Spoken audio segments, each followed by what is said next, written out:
Hi friends, welcome to my kitchen. இன்றைக்கி நம்மளுடைய கிச்சனில் என்ன பார்க்க போகிறோம் அப்படின்னா, ஒரு ஸ்வீட் ரெசிபி தான். பீட்ரூட் அல்வா பார்க்க போகிறோம். பீட்ரூட் எப்போவுமே துருவி அந்த மாதிரி வேக வச்சு தானே அல்வா பண்ணுவாங்க. இன்றைக்கி நம்ம பீட்ரூட் ஜூஸ் எடுத்து அல்வா பண்ண போகிறோம். இது இந்த கப்பில் ஒரு 2.5 கப்பு ஜூஸ் நம்ம எடுத்து வச்சுருக்கோம். அதிலே ஒரு 2.5 ஸ்பூன் கார்ன் பவுடர் போட்டு நல்லா மிக்ஸ் பண்ணி பீட் பண்ணி வச்சுருக்கோம். ஒரு 3/4 கப் அளவுக்கு சர்க்கரை எடுத்துக்கங்க. ஏன்னா பீட்ரூட் எப்பவுமே ஸ்வீட்டாக இருக்கும். அதனால் இதுவே நம்மளுக்கு இது அதிகம் தான் சர்க்கரை. 3/4 கப்பு சர்க்கரை எடுத்துக்கணும். முந்திரி நமக்கு தேவைக்கு ஏற்ற மாதிரி நெய். இந்த 4 இன்க்ரீடியன்ஸ் வச்சு தான் இன்றைக்கி நம்ம ஒரு ஸ்வீட் ரெசிபி பண்ண போகிறோம். இது கொஞ்சம் நல்லாயிருக்கும், டிஃப்ரெண்ட்டாக இருக்கும். ஏன்னா இந்த ஜூஸ் எடுத்து பண்ணும்போது உங்களுக்கு அல்வா அப்படியே டேஸ்ட்டு சூப்பராக இருக்கும். வாங்க எப்படி பண்ணுறதுன்னு பார்க்கலாம். அடுப்பில் ஒரு பாத்திரம் வச்சுருக்கோம். இதில் இப்போது நம்ம ஒரு 2 ஸ்பூன் போல் நெய் விட்டுக்கலாம். நெய் காஞ்சிடுச்சு. இதிலே நம்ம இந்த முந்திரி மட்டும் போட்டு ஃப்ரை பண்ணி எடுத்துப்போம்.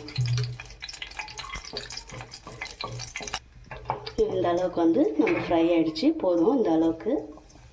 அந்த நெய்லேயே இப்போ நம்ம இந்த ஜூஸ் எடுத்து வச்சுருக்கோம் இல்லையா, இதில் ஒரு 2.5 ஸ்பூன் கார்ன் பவுடர் போட்டிருக்கோம். இதுக்கு ஒரு வாட்டி நல்லா கலக்கி விட்டுருங்க. கலக்கிட்டு இதில் ஊற்றிக்குங்க. ஊற்றிட்டு நல்லா ஹை ஃப்ளேமில் கொஞ்சம் நேரம் கிண்டிகிட்டே இருங்க. இது கொஞ்சம் திக்னஸ் ஆகும். ஓகேங்க, பாருங்கள். இந்த அளவுக்கு நமக்கு கொஞ்சம் திக் ஆகிட்டு வருது. இப்போ நம்ம மீடியம் ஃப்ளேமில் வச்சுக்கலாம்.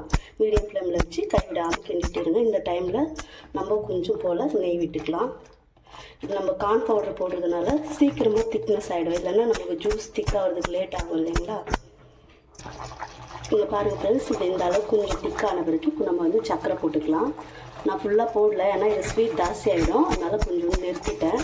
உங்களுக்கு எப்படி நீங்கள் ஸ்வீட் சாப்பிடுவீங்களோ அதுக்கேற்ற மாதிரி நீங்கள் யூஸ் பண்ணிக்கலாம்.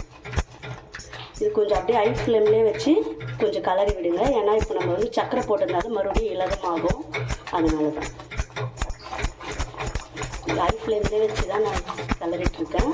அப்படியே கொஞ்சம் கொஞ்சமாக திக்காகுது பாருங்கள். இது மாதிரி வீட்டில் நீங்களும் செஞ்சு கொடுங்க. ரொம்பவே நல்லாயிருக்கும் இது டேஸ்ட்டு. ஏன்னா நம்ம வேக வச்சு அந்த மாதிரி பண்ணுறத விட இந்த மெத்தடில் பண்ணி கொடுங்க. இது உண்மையாக்குமே அல்வா மாதிரியே இருக்கும். பசங்களும் விரும்பி சாப்பிடுவாங்க.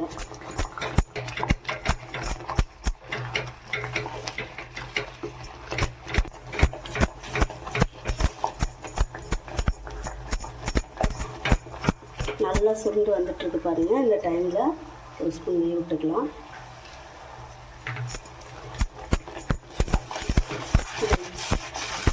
நல்லா இது நீங்கள் எப்படி கிண்டு இது டேஸ்ட்டு நல்லாயிருக்கும். ஒரு முறை ட்ரை பண்ணி பாருங்கள். இப்போ லைட்டாக ஒரு பிஞ்ச் நம்ம ஏலக்காய் பொடி போட்டுக்கலாம்.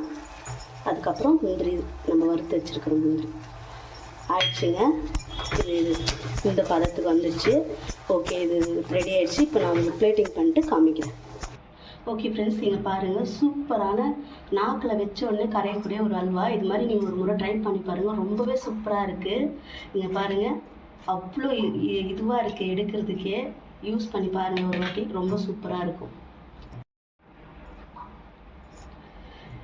ஓகே ஃப்ரெண்ட்ஸ், இன்றைக்கி நம்ம கிச்சனில் ஒரு பீட்ரூட்டை வச்சு டிஃப்ரெண்ட்டான ஒரு அல்வா நம்ம பார்த்தோம். இன்னொரு நாளைக்கு இன்னொரு ரெசிபியோடு நான் சந்திக்கிறேன். ஓகே, பாய்.